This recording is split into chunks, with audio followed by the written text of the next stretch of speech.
Architect number call చేయాలంటే ఈ number కలిపా వేరే నంబర్? అర్థం కాలేదు, మళ్ళీ చెప్పండి. ఆర్కిటెక్చర్ కాల్ నంబర్ ఇదే కదా సార్, మొబైల్ నంబర్. ఆస్కెచర్ ఇదే ఇప్పుడు మాట్లాడుతుంది కదా, ఇదే. సార్ ఆర్కిటెక్ట్ మనకి మూవీ యాక్ట్రెసెస్ జనరల్ చూసినప్పుడు న్యాచురల్ గా వీళ్ళ ఈ రొమాంటిక్ ఇది ఉండడం సహజము. ఉమ్, డివోషనల్ రోల్స్ లో ఒక సీత క్యారెక్టర్ లేకపోతే ఒక గాడెస్ రోల్ చేసినప్పుడు అది చూస్తున్నప్పుడు సేమ్ అదే ఇది కలగడం అనేది ట్రీట్ ఒక మానసిక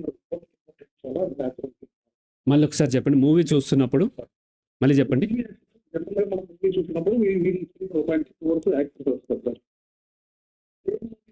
ఒక డివోషనల్ రోల్ చేసినప్పుడు ఒక సీత క్యారెక్టర్, ఒక ఉమ్, నన్ క్యారెక్టర్, ఒక ఏదైనా వేరే డిఫరెంట్ క్యారెక్టర్ చేసినప్పుడు ఉమ్, అది చూసినప్పుడు కూడా మనకు ఎటువంటి ఒక భక్తి భావం కలగబోవడం, డివోషనల్ ఇది కలగబోవడం, ఉమ్. అది ఒక మానసిక దీని కింద చూడాలా, లేకపోతే ఇది న్యాచురల్ ఒపీనియన్?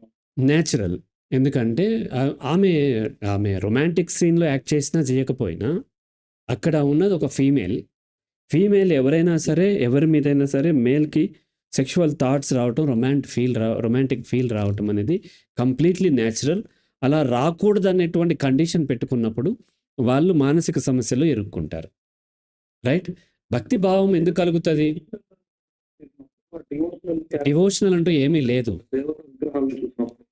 అదంతా కూడా అలా అవును, అది అపరాధ భావం వల్ల ఇరుక్కుంటారు. ఫస్ట్ అర్థం చేసుకోండి, ఈ బాడీకి దేవతలు దేవుళ్ళు లేరు. రైట్.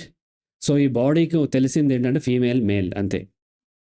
రైట్. ఏ ఫీమేల్ చూసినా సెక్షువల్ థాట్స్ రావటం ఇట్ ఈస్ కంప్లీట్లీ న్యాచురల్. అయితే సెక్స్ అనేది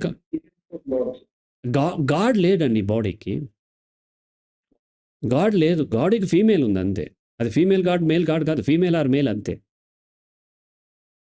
రైట్. కాబట్టి ఫీమేల్ చూసినప్పుడు శరీరానికి సెక్షువల్ థాట్స్ రావటము, మనసులో సెక్షువల్ థాట్స్ రావటం అనేది కంప్లీట్లీ నార్మల్, న్యాచురల్.